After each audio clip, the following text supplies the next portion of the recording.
Bienvenue Sonia Grimm. Merci. Au salon. Vous êtes la coqueluche des enfants, de la scène, de la danse, de la chanson.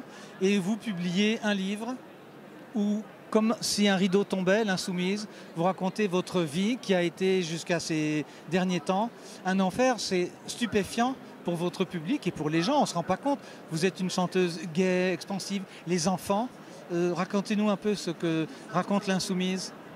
Ça raconte ma vie, ça raconte ma rencontre avec celui qui est encore mon mari aujourd'hui. Ouais. Les années de bonheur, d'amour fou, et comment ça a tourné dans quelque chose de néfaste qui m'a rongé parce que c'était un grand manipulateur. Et je raconte comment il a réussi à me prendre dans ses filets jusqu'au moment où je voulais en finir avec la vie. À ce point-là? Ah, vraiment. Ouais. Vous vous sentiez étranglé, tenu? Il avait absorbé toute ma force vitale. Et là, alors, je lui ai dit, je te quitte. Oui. Il n'a pas accepté. Donc ça a tourné à la violence, jusqu'au viol. Menace de mort en plus. Menace de mort. Et il a été condamné pour tout ça. Voilà. Et puis j'explique cette descente aux enfers et comment je suis en train de m'en sortir. Est-ce que vous êtes tombé sur un pervers narcissique qui vous a manipulé de A jusqu'à Z? Il semble que oui, à vous lire, parce que la musique disait que c'était lui, or non. Oui, en fait, effectivement, depuis que j'ai pu en sortir, ça m'a permis de parler avec des gens. De ces arrangeurs à lui qui faisaient le boulot, en fait. Oui, et puis aussi d'autres personnes qui ont côtoyé ce genre de personnages et de me rendre compte que c'était exactement ce genre de profil, parce que finalement, c'est un profil de personnes qui font vivre les mêmes choses à d'autres.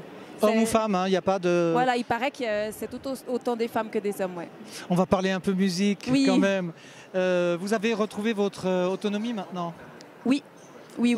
Mais donc j'ai continué d'écrire. Et c'est vrai que dans mes chansons, je fais rentrer cette histoire à l'intérieur des chansons, mais de manière positive. C'est-à-dire que justement en donnant de la force aux gens, parce que quand on a confiance en soi, puis qu'on est bien dans son corps, dans sa peau, dans sa tête, on a aussi moins tendance à se faire avoir par les autres. Ça veut dire que vous êtes fermé d'une certaine manière à une partie du monde ou à certains secteurs de... Je ne me sentais pas forcément légitime dans mon rôle de chanteuse et de compositrice.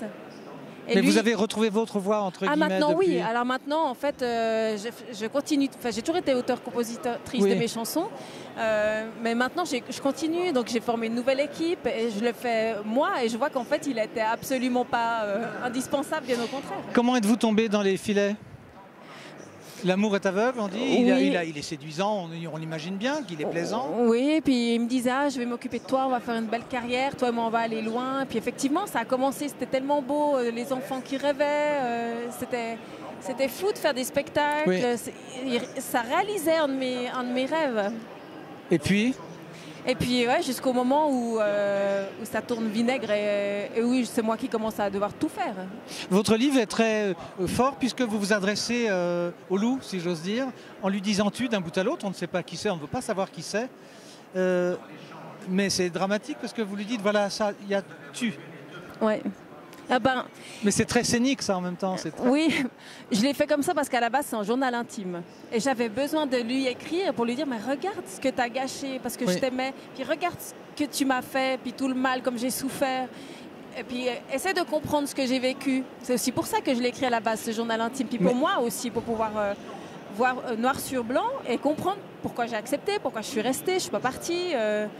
Donc c'est pour ça que c'est sous forme de tu, mais je me suis rendu compte depuis qu'en fait c'est peine perdue. Il ne va jamais réaliser que c'est lui dont je parle. À l'épreuve, à l'heure où on parle, il y a eu une manœuvre d'intimidation avec la justice, interdiction de publier des mots. C'est grave ça, vous allez vous battre? Ah, bien sûr, mon avocat a déjà pris les choses en main. Il faut savoir que c'est qu'une manœuvre de plus. C'est comme ça depuis... J'allais dire, vous êtes habitué, mais vous connaissez la manœuvre.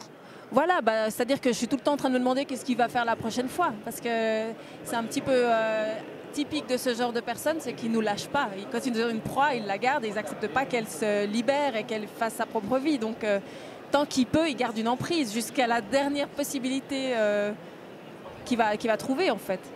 Ils sont très créatifs. Oui, mais c'est terrible. On est forcément en sympathie avec vous. On a même hésité à tourner ces images, mais on se dit, mais pourquoi pas? Et puis vous m'avez dit que votre avocat, on va le citer, Alain Valéry Poitry, que je salue parce qu'on se connaît bien, vous a dit qu'il n'y avait pas de souci. Les gens qui viennent à votre signature ici sont compatissants généralement. Mais oui, mais beaucoup de gens me remercient parce qu'en fait, le problème quand on est pris dans ce genre de relation, c'est qu'on ne parle pas, on ne peut pas parler, on est comme muré dans le silence. Et le fait que je puisse mettre des mots sur ce qu'ils vivent aussi. Des femmes vous disent, on a vécu ça? Elles me disent, ah mais j'ai vécu la même chose, merci de parler, puis quel courage. Et je me rends compte que ces femmes sont extrêmement nombreuses. C'est un vrai problème de société parce que ça arrive dans les couples, mais ça arrive aussi dans les familles au plus large, et puis ça arrive aussi au bureau, partout. C'est très répandu. Plus d'une femme par jour décède en France, hein, des coups d'un mari, etc. C'est effrayant. Ouais. Oui, 365 jours. Ouais. Et quoi, après, il fallait lui dire pourquoi t'es pas parti?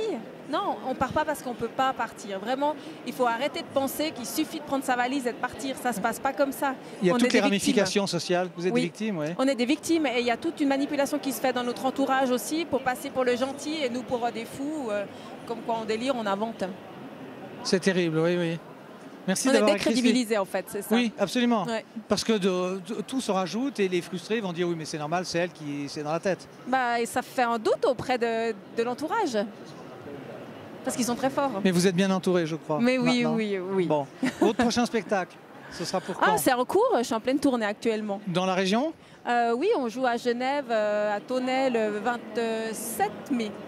À la salle des fêtes de Tonnay. À vos agendas, vous connaissez la salle des fêtes de Tonnay. Et ce Tonnay. sera le tout dernier spectacle avec enfants sur scène. Parce qu'après, je change complètement de formule. Bon, alors on se réjouit, on vous souhaite bonne chance. Et puis on se dit, solidaire, ça paraît bête, mais ça me fait penser à un livre des éditions de Cabedita, Julia Rios, qui racontait ce même calvaire. Le livre est épuisé et j'avais consacré une émission de télévision. C'est toujours quelque chose qui me frappe quand on se dit que ça arrive pour de vrai. C'est pas du cinéma, c'est enough avec Jennifer Lopez, quoi. Merci beaucoup. Merci de m'avoir reçu. Merci beaucoup. Merci, au revoir. Au revoir.